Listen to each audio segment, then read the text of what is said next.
वो लोग जो लोअर स्टाटा से हैं और मुख्तलिफ जगहों पे काम करते हैं, उनकी बच्चियों को एक वहशियाना तरीके से टारगेट किया जाता है। किसी को बताना मत, नहीं तो हम आपको मार देंगे, हम आपके ऊपर तेजाब फेंक देंगे। ज़बरदस्ती मज़हब तब्दील करवाने के लिए फोर्स किया गया और ज़बरदस्ती शादी के लिए उसे मुख्तलिफ पेपर्स पे साइन करवाए गए। ये इसी तरह लड़कियों को अगवा करके आगे बेच जी, बेच देते। ये बहादुरी कहाँ से आई तुम्हारे अंदर? जी पता नहीं, लेकिन शायद खुदा चाहता था ऐसे हो। मेरे अंदर ये हिम्मत आई और मैंने ये कर दी। हाँ जी, बड़े परेशानी से फिर असें ढूंढते रहे, कोई पता सुर नहीं से लगता कहाँ से ले गए, कहाँ से नहीं ले गए। वो जो लोग थे वो किसी न किसी तरीके से इस पे दोबारा प्रेशर क्रिएट करेंगे। तो आप जैसे लोग हमारे साथ हैं और जैसा आपने भी हामी भरी थी कि हम आपके साथ खड़े हैं। बिल्कुल बिल्कुल, जहाँ पे आपको लीगल सपोर्ट और हर तरह की फाइनेंशियल भी आपने हाँ।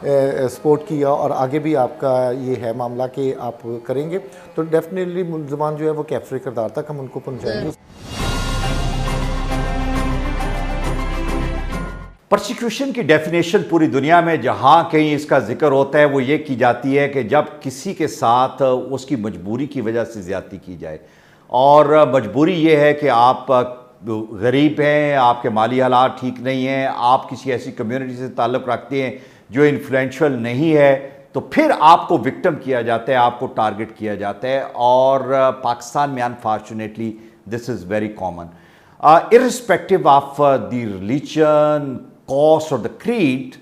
जहाँ कहीं भी आप ये देखें कि वो लोग जो लोअर स्टाटा से हैं और मुख्तलिफ जगहों पे काम करते हैं, उनकी बच्चियों को एक वहशियाना तरीके से टारगेट किया जाता है, उनको मुख्तलिफ तरीके से ल्योर किया जाता है, और फिर अल्टीमेटली जब उनको अगवा करके या ल्योर करके ले जाया जाता है तो उनके वालिदैन जब पीछे आते हैं तो they get them into the forced marriage. Force marriage के हवाले से हमारे जस्ट वन टीवी के मुख्तलिफ प्रोग्राम हैं जिसमें शाउट फॉर जस्टिस है और रेस्क्यू एट रिस्क है, जिसमें हम एक लंबे अरसे से 3-4 साल से ये कोशिश कर रहे हैं कि वो तमाम बच्चे बच्चियां जिनके साथ इस तरह की ज़्यादती है उनको हम हेल्प करें, उन तक पहुँचें, उनके लिए उनकी आवाज़ बने और उनके लिए आवाज़ उठाएं। मुझे बड़ी खुशी है कि हमारे साथ हमारे एक ऐसे दोस्त जिन्होंने recently, he is an activist for his community, Salim Iqbal उनका नाम है, और क्रिश्चियन कम्युनिटी के लिए बहुत मैसिव तरीके से काम कर रहे हैं, और हर वो जगह जहाँ पे आवाज़ उठाई जाती है, जुल्म होता है, वो पहुँचते हैं विद हिज मीगर रिसोर्सेज, और फिर वो अपने तरीके से उनको हेल्प करने की कोशिश करते हैं। हमें पता चला कि एक बच्ची नासिया जो कि पतोकी के करीब किसी जगह से बिलोंग करती थी, ब्रिकलिन वर्कर उसके पेरेंट्स थे और वो बजाते खुद एक फैक्ट्री में काम करती थी, उसको इसी तरह ल्योर करके ले जाया गया, और फिर फोर्स्ड मैरिज, जब रिकवरी की बात होती है, अबडक्शन का केस होता है, फोर्स्ड मैरिज का एक फेक निकाहनामा पेश किया गया अदालत में, और उस निकाहनामे को भी अल्टीमेटली अक्यूज जो था वो प्रूव नहीं कर सका। लेकिन इस बच्ची ने कमाल ये किया कि जब उसको ब्लैकमेल करने के लिए कहा गया कि तुम अगर 164 का बयान नहीं दोगी कि मैं अपनी मर्जी से आई और मैंने शादी की तो तुम्हारे पेरेंट्स के साथ ये करेंगे, तुम्हारे साथ ये करेंगे, तुम्हारी कम्युनिटी, उसने कहा ठीक है मुझे ले जाए। खाने वाल में जब मैजिस्ट्रेट के पास ले जाया गया तो वहाँ पे उसे असल कहानी बता दी कि ये हैं, मेरे साथ ज्यादती कर रहे थे, और इस पूरे मामले को जो पीछे से सपोर्ट दे रहे थे वो सलीम इकबाल दे रहे थे। सलीम इकबाल मेरे साथ है। Thank you very much Salim. एक तो मैं आपका शुक्रिया अदा करना चाहता हूँ, ये बड़ी ज़बरदस्त है जो आप अपनी कम्युनिटी के लिए खड़े होते हैं, आवाज़ उठाते हैं, उनको सपोर्ट देते हैं। Tell me bit facts about this case कि ये हुआ क्या और किस तरीके से हुआ। सर ये नाजिया नामी जो बच्ची है ये काम करती एक टेक्सटाइल मिल में ना, सुबह 5:20 पे वो अपनी ड्यूटी पे जब जाती है और एक कैरी डब्बे में कुछ नामालूम जो लोग हैं वो स्टॉप से उसको अपने कैरी डब्बे में डाल कर ले जाते हैं। ये जानती थी उनको? नहीं, ये बिल्कुल भी नहीं जानती थी उनको, अननोन लोग हैं।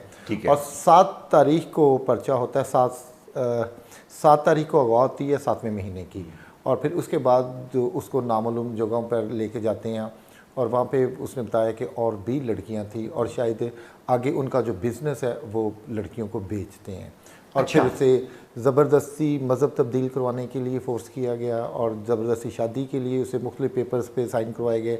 चूँकि वो पढ़ी लिखी नहीं थी, उसे कुछ भी आइडिया नहीं था। और फिर उसको ये जब FIR हुई हाई कोर्ट में, हमने हेबियस दायर की और प्रेशर जब बढ़ा, मुल्ज़मान जो है उन्होंने इस शेल्टर लेने की कोशिश की कि हमारे ऊपर कोई रेप का पर्चा ना अच्छा, हो मुझे जाए। साथ साथ ये भी बताते जाएं कि मुल्ज़मान का कैसे पता चला, वो जो कैरी डब्बा जिसमें लेके गए, अल्टीमेटली कैसे आप उन तक पहुंचे कि ये वो लोग हैं जिनके पास नाजिया मौजूद है? जी, एक्चुअली हुआ ये था कि जब खानेवाल में ये 164 की स्टेटमेंट मुल्ज़मा ने करवाई, तो जब इनकार कर दिया बच्ची ने कि ये शादी ज़बरदस्ती हो रही है, ज़बरदस्ती मेरा मज़हब तब्दील करवाया जा रहा है, बिल्कुल मुझे इन्होंने अगवा किया, तब मजिस्ट्रेट साहब ने, जो जज साहब थे वहाँ पे मौजूद, उन्होंने मुल्ज़मान को पकड़ने के लिए और लड़की को फिर उनके बयान के मुताबिक दारुलमान भेज दिया। फिर दारुलमान से मुल्ज़म किधर गए? मुल्ज़म भाग गए कि पकड़े गए? मुल्ज़मान के बारे में अभी कुछ भी कंफर्म नहीं हो सका कि उन्हें पकड़ा गया या वो भाग गए, ये कंफर्म करना भी अच्छा, बाकी है। बच्ची जो है उसको मजिस्ट्रेट साहब ने दारुल अमान में भिजवा जी, दारुल अमान में ठीक भिजवा है। दिया। फिर वहाँ- आपको पता चला, आप उसके वालिदैन के साथ यहाँ से गए? जी बिल्कुल, तकरीबन सुबह को 3:30 बजे हम 26 तारीख को गए हैं। 8 बजे हम अदालत में पहुँचे हैं खानवाल में, और वो फिर सारा जो प्रोसेस था दारुल अमान का बच्ची को रिसीव करने का, अदालत में बयान दिलवाने का, तो उसने बच्ची अपने बाप को देखकर रोना शुरू हो गई थी और उसने शुक्र अदा किया खुदा का कि कोई ये बड़ी बहादुरी की बात है। वह बच्चियां जो है कमज़ोर होती हैं, जी, और जब आप ऐसे वैशी सिफ्त इंसानों के पास हों तो वहाँ पे आप इतनी बहादुरी नहीं शो करती कि मजिस्ट्रेट के सामने जाके कह दें कि यही हैं जिन्होंने मुझे अगवा किया है, ये मैं अपनी मर्जी से नहीं आई। हालांकि वो तो बयान दिलवाने के लिए गए थे कि जहाँ पे ये कहे कि मैंने अपनी मर्जी से गई। मुझे ये बताएं कि अब क्या सूरत हाल है? उस बच्ची को आप लाहौर लेके आए हैं all the way from Khanewal? जी, बिल्कुल सेम डे ही, खुदा का शुक्र है कि जज साहब नोटिस करना चाह रहे थे अगले दिन, लेकिन बच्ची के बाप ने हाथ जोड़कर उनसे रिक्वेस्ट की कि सर मैं गरीब इंसान हूँ, मेरे पास तो किराया भी नहीं है, तो मैं किस तरीके से रोज़ आ जा सकता हूँ। तो जज साहब ने कहा कि नहीं, ये वाकई इनके साथ जुल्म हुआ है, तो आप सेम डे इस बच्ची को दारुल अमान से लाएँ यहाँ पे और इनके हवाले करें। अच्छा, अब फ्यूचर क्या है?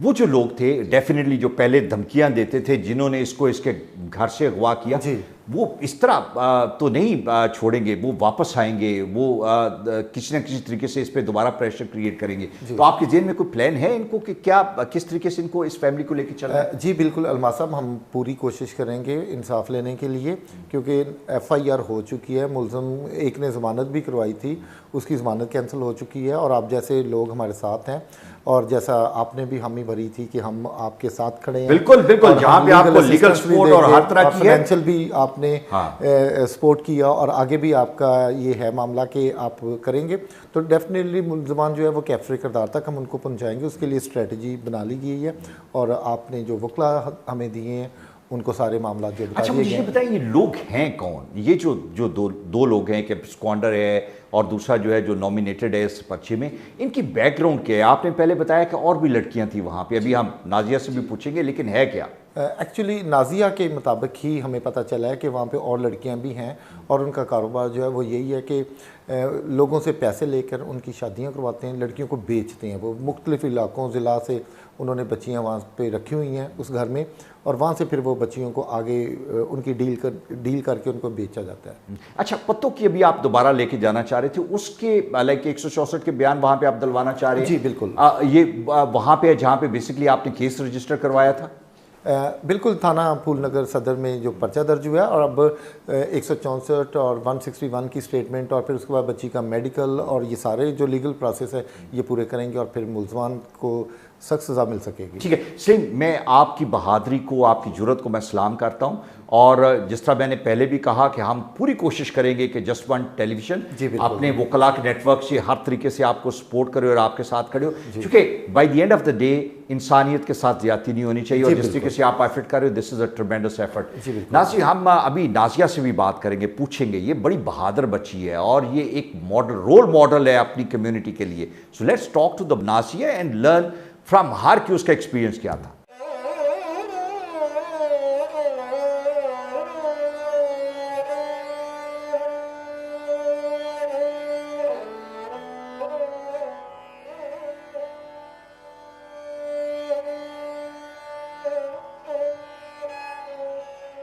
मेरे साथ नाजिया मौजूद है। नाजिया बड़ी बहादुरी तुमने शो की।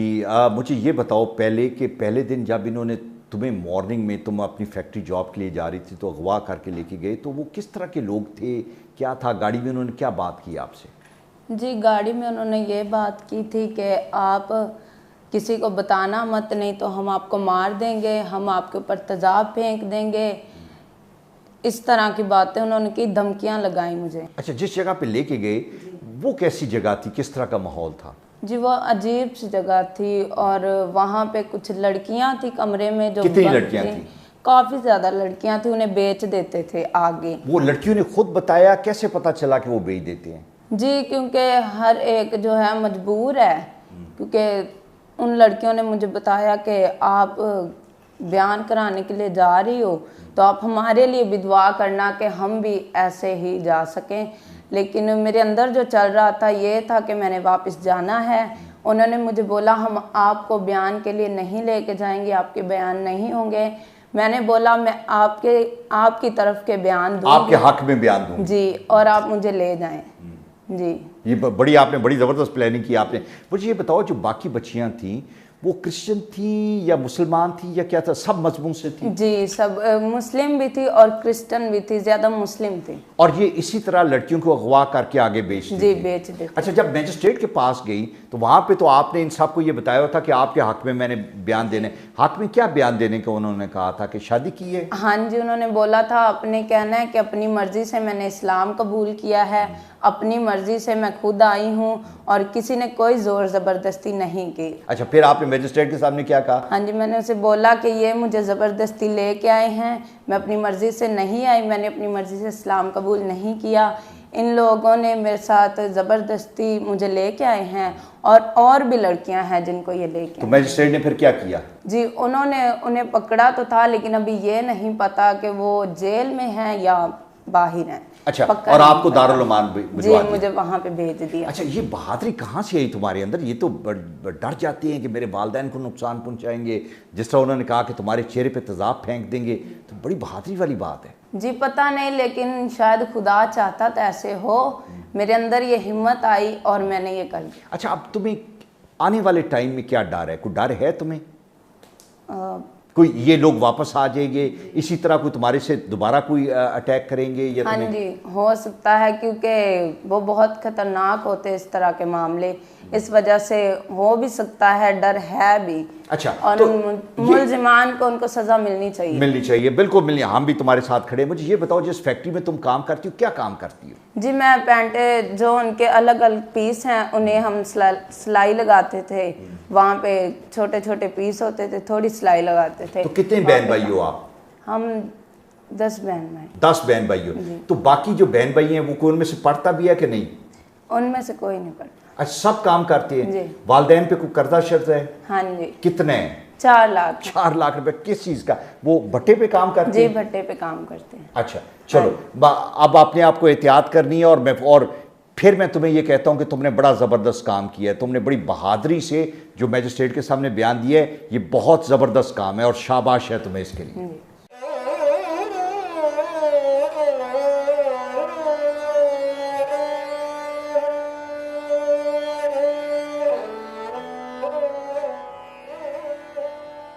मेरे साथ इस वक्त बशीर मसीह हैं जो कि नाजिया के वालिद हैं। ਮੈਨੂੰ ਇਹ ਦੱਸੋ ਕਿ ਤੁਹਾਡੇ ਲਈ ਤੇ ਬੜੀ ਪਰੇਸ਼ਾਨੀ ਦੀ ਗੱਲ ਹੋਣੀ ਹੈ ਜਦੋਂ ਬੱਚੀ ਗਾਇਬ ਹੋ ਗਈ, ਤੇ ਕਿਵੇਂ ਇੰਨੇ ਦਿਨ ਦਾ ਜਿਹੜਾ ਗੈਪ ਸੀ ਉਹ ਕਿਵੇਂ ਤੁਹਾਡੇ ਤੇ ਟਾਈਮ ਗੁਜ਼ਰਿਆ? ਹਾਂਜੀ, ਬੜੇ ਪਰੇਸ਼ਾਨੀ ਸੀ। ਫਿਰ ਅਸੀਂ ढूंढते रहे काफ़ी, कोई पता सुर नहीं से लगता भी कहाँ से ले गए कहाँ से नहीं ले गए। तो फिर पुछ पुछा के ਅਸੀਂ ਉਹ ਫੈਕਟਰੀ ਦੇ ਵਿੱਚੋਂ ਨਾਂ ਪੁੱਛੇ ਉਹਨਾਂ ਦੇ, ਉੱਥੋਂ ਫਿਰ FIR ਜਿਹੜੀ ਫੂਲ ਨਗਰ। ਅੱਛਾ, ਮੈਨੂੰ ਇਹ ਦੱਸੋ, ਤੁਸੀਂ ਉੱਥੇ ਪੱਠੇ ਤੇ ਕੰਮ ਕਰਦੇ ਹੋ? ਹਾਂਜੀ, ਪੱਠੇ ਤੇ ਕੰਮ। ਤੇ ਪੱਠੇ ਤੇ ਕੀ ਕੰਮ ਕਰਦੇ ਹੋ ਉੱਥੇ? ਤੁਸੀਂ ਇੱਟਾਂ ਭਰਦੇ ਪੱਠੇ ਹੋ? ਤੇ ਇੱਟਾਂ ਬਣਾਉਂਦੇ ਨੇ। ਠੀਕ ਹੈ। ਤੇ ਕਿੰਨੇ ਅਰਸੇ ਤੋਂ ਉੱਥੇ ਕੰਮ ਕਰ ਰਹੇ ਹੋ? ਉੱਥੇ ਕੋਈ 7-8 ਸਾਲ ਹੋ ਗਏ। 7-8 ਸਾਲ ਹੋ ਗਏ ਨੇ। ਤੇ ਕਰਜ਼ਾ ਹੁਣ ਤੱਕ ਕਿੰਨਾ ਕੁ ਲੈ ਚੁੱਕੇ ਹੋ? ਕਰਜ਼ਾ ਥੋੜਾ ਹੀ ਸੀ ਤੇ ਉਹ ਪਤਾ ਨਹੀਂ ਲੱਗਣ ਦੇ ਸਾਹਿਬ ਜੀ। ਉਹ ਅਸੀਂ ਅਨਪੜ੍ਹ ਤੇ ਸਾਨੂੰ ਕੋਈ ਪਤਾ ਨਹੀਂ ਹੁੰਦਾ। ਉਹ ਜਦੋਂ ਹਿਸਾਬ ਸੁਣਾਉਂਦੇ ਨੇ ਆਉਂਦੇ ਨੇ, ਲਓ ਜੀ ਇੱਥੇ ਅੰਗੂਠਾ ਲਾ ਦਿਓ। ਤੇ ਟੋਡੇ ਹੁਣ ਤੁਹਾਡੇ ਜ਼ਿੰਮੇ ਕਿੰਨਾ ਕਰਜ਼ਾ ਹੋ ਗਿਆ? ਹੁਣ ਸਾਡੇ ਜਿੰਮੇ 4 ਲੱਖ ਹੈਗਾ। 4 ਲੱਖ ਰੁਪਏ 4 ਕਰਜ਼ਾ। ਲੱਖ ਉਹ ਜਿੰਨਾ ਚਿਰ ਕਰਜ਼ਾ ਨਹੀਂ ਲੱਥੇਗਾ ਤੁਸੀਂ ਉੱਥੋਂ ਜਾ ਨਹੀਂ ਸਕਦੇ। ਜਾ ਨਹੀਂ ਸਕਦੇ ਜੀ। ਤੇ ਕੌਣ ਕੌਣ ਕੰਮ ਕਰਦਾ ਹੈ ਉੱਥੇ? ਅਸੀਂ 3 ਉੱਥੇ ਕੰਮ ਕਰ, 2 ਬੇਟੇ ਨੇ, 1 ਮੈਂ। ਹਾਂਜੀ। ਅੱਛਾ, ਤੇ ਬਾਕੀ ਜਿਹੜੇ ਬੱਚੀਆਂ ਨੇ ਇਹਨਾਂ ਨੂੰ ਕੋਈ ਪੜ੍ਹਾਉਣ ਛੜਾਉਣ ਦਾ ਨਹੀਂ ਕੀਤਾ ਕੋਈ ਸਿਲਸਿਲਾ? ਪੜ੍ਹਾਉਂਦਾ ਇਸ ਗੱਲੋਂ ਨਹੀਂ ਹੋਇਆ ਕਿ ਹਾਲਾਤ ਦੇ ਹਿਸਾਬ ਨਾਲ, ਮਹਿੰਗਾਈ ਦੇ ਹਿਸਾਬ ਨਾਲ, ਦੌਰ ਨਾਲ, ਤੇ ਅੱਗੋਂ ਆਮਦਨੀ ਦੇ ਹਿਸਾਬ ਨਾਲ ਨਹੀਂ ਪੜ੍ਹਾਇਆ। ਤੁਹਾਡੇ ਘਰ ਦੇ ਕਮਰੇ ਕਿੰਨੇ ਨੇ? ਸਾਡੇ ਘਰ ਦੇ ਕਮਰੇ 3 ਨੇ। ਤੇ 3 ਕਮਰਿਆਂ ਦੇ ਤੁਸੀਂ 12 ਜੀ ਰਹਿੰਦੇ ਹੋ? ਜੀ। ਅੱਛਾ, ਠੀਕ ਹੈ। ਤੇ ਕੋਈ ਬੱਚਿਆਂ ਦਾ ਵਿਆਹ ਸ਼ਿਆ ਵੀ ਕੀਤਾ ਹੈ? ਜੀ, 2 ਦਾ ਕੀਤਾ। ਅੱਛਾ, ਉਹ ਬੱਚੇ ਨੇ ਜਾਂ ਬੱਚੀਆਂ? ਬੱਚੇ ਨੇ। ਬੱਚੇ ਨੇ, ਠੀਕ ਹੈ। ਬੱਚੀਆਂ ਕਿੰਨੀਆਂ ਨੇ ਤੁਹਾਡੀਆਂ? ਬੱਚੀਆਂ 2 ਨੇ। 2 ਨੇ, ਹਾਂਜੀ। ठीक है। अच्छा, उन्होंने ये शादी करनी है? शादी करनी। अच्छा, चलो, हाँ जी। बहुत शुक्रिया ਤੁਹਾਡਾ। अच्छा। ये एक वालद की एक हमने सूरत बताई कि किस तरह से एक गरीब फैमिली का बाप जो है उस पर क्या बीतती है। 2 ही उसकी बेटियां, उनमें से एक जो है शी गॉट किडनैप, और फिर कर्जा इसके ऊपर है, फिर हालात इस तरह के हैं। This is a very sad situation.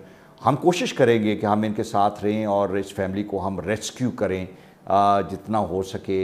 इनको लीगल साइड पे अगर कोई हेल्प हो सके वो करेंगे, और इनको रिहेबिलिटेट करने में जितना भी हो सका विल इंश्योर कि हम इनके साथ रहें। लेकिन ये हालात पाकिस्तान सोसाइटी के हैं जो हम चाहते थे कि हम आपके सामने लेके आएँ। Thank you.